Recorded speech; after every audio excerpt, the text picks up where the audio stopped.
Hi everyone, welcome to my channel. My name is HUMNA, and today I will be sharing how I learned and practiced being non-judgmental towards myself and towards others.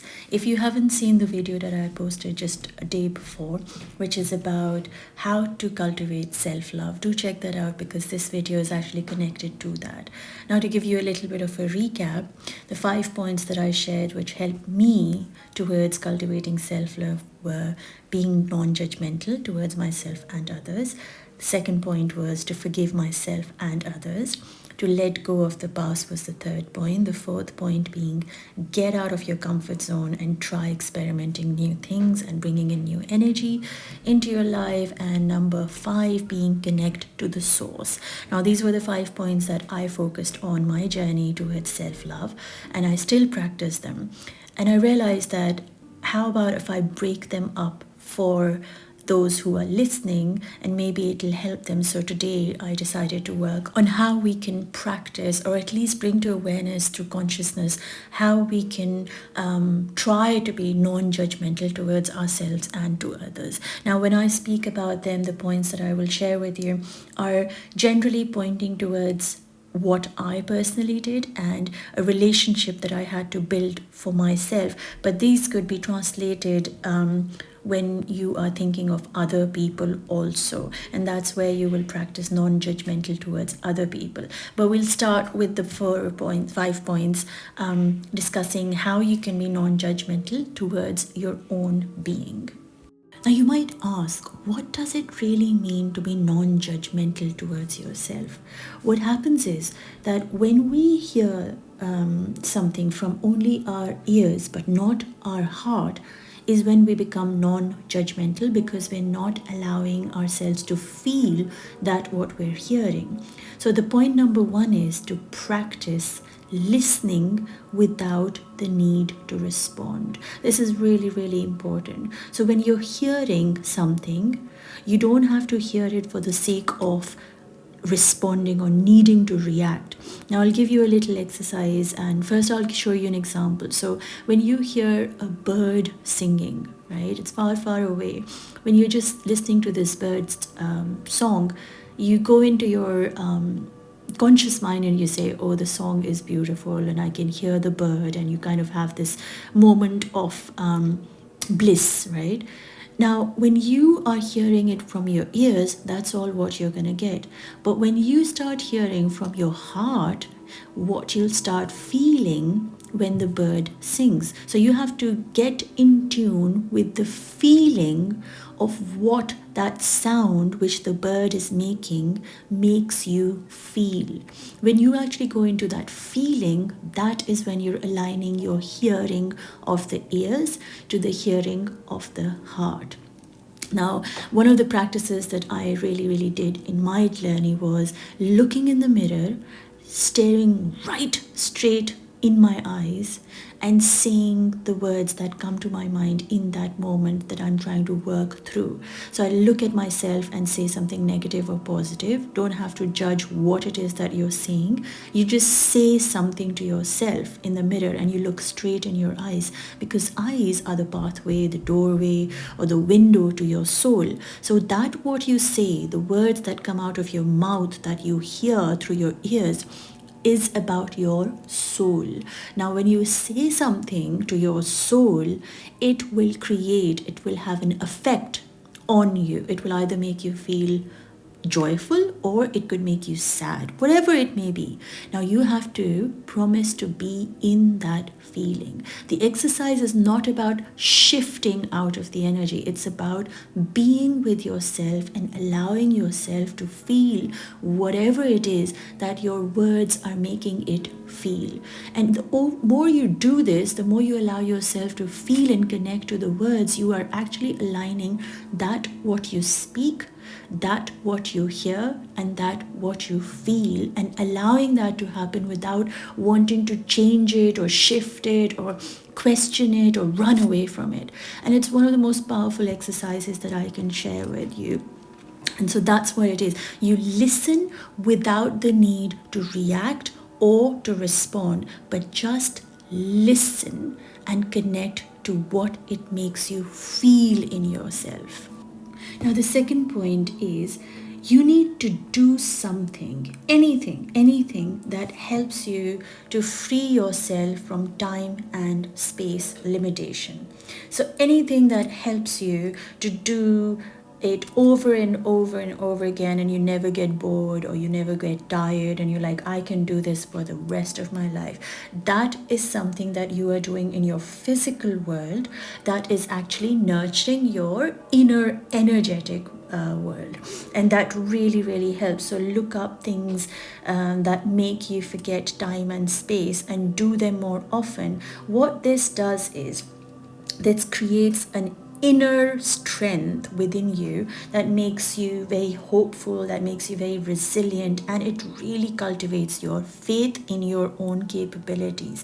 And that's when you become non-judgmental towards yourself. You start focusing on you start focusing on the things that make you happy, and automatically you don't worry about if I'm doing this right or if I'm doing that wrong. You are only doing that what nurtures your soul, and you automatically will feel aligned from your soul to the higher self, to your creator, or to the source, whatever it is that you want to call it. But that physical act of doing it will be the facilitator that would take you into your inner world. And this is really powerful. Like for me, it's always patterns. Now I never get restricted by what tool to use, which notebook to draw on, or do I draw with my feet, or do I draw with my hands, or can I draw in the night, can I not draw in the night, or nothing. That time doesn't stop me from drawing patterns, and the space doesn't really matter, the tools don't matter. If I want to be drawing patterns, I will do them wherever I am, however I feel. I will not feel tired doodling, and that act of doodling or drawing or creating patterns is what gives me peace and a space that I create in the physical world, which helps me to forget time and space. And that helps me build my inner energetic body, feel more at peace and aligned. And that really makes me feel non-judgmental towards the actions that I'm doing, because it's something I'm feeding my soul for, and I feel like that's something that I need to do for myself. And so you automatically start creating a space where you can do things which are physical, leading to your energy healing or nurturing body.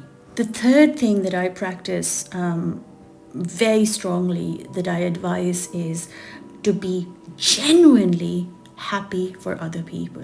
Now we can have envy, or we can have jealousy, and that sort of emotions within us, and they bring out the negative side. I'm not saying that you shouldn't feel these things, or you couldn't, or you don't need to.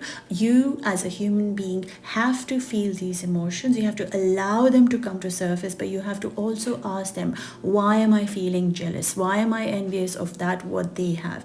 So you question yourself, you go within yourself, and you release that desire to be jealous or to be envy, and you kind of say, well, you know what, I feel this way, but let me see if I can shift into a feeling of happiness for them, to be joyful for them. So you question yourself. The more you connect to yourself, the more you are able to have a conversation with yourself, and you say, you know what, I can actually be happy for other people. When you are genuinely happy for other people are happy for you too, and they support you. So then you build a community around you of love, of kindness, of compassion, and you start attracting all these authentic people that are really attracted to your soul rather than who you are, but they're attracted to how you make them feel.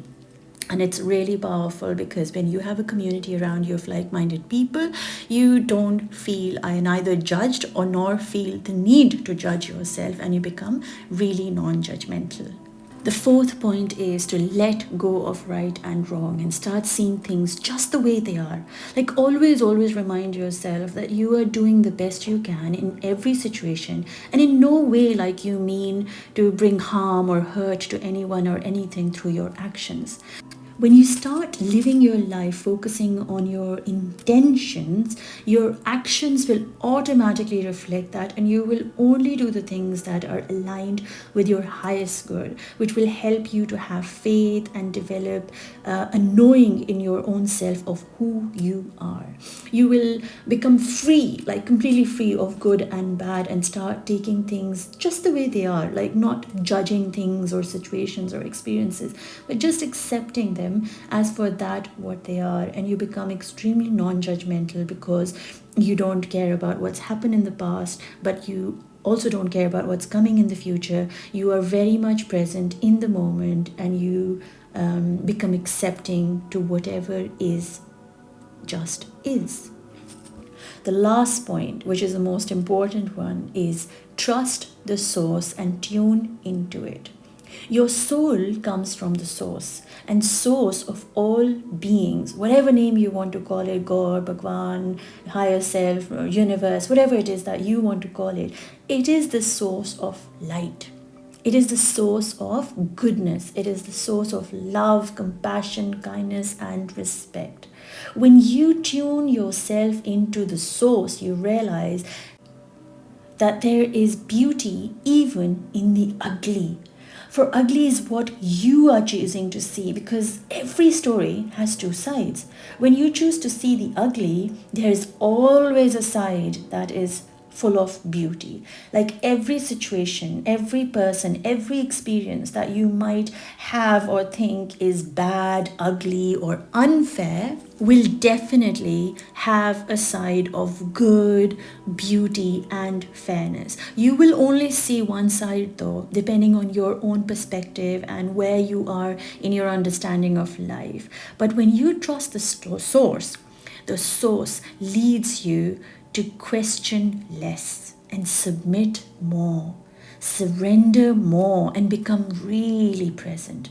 Trusting the source helps you to build a deeper love for the story of life you've been experiencing, and that what you will experience. Because the story that is written by the source, and that who created the story, that who created you, only creates beauty and perfection.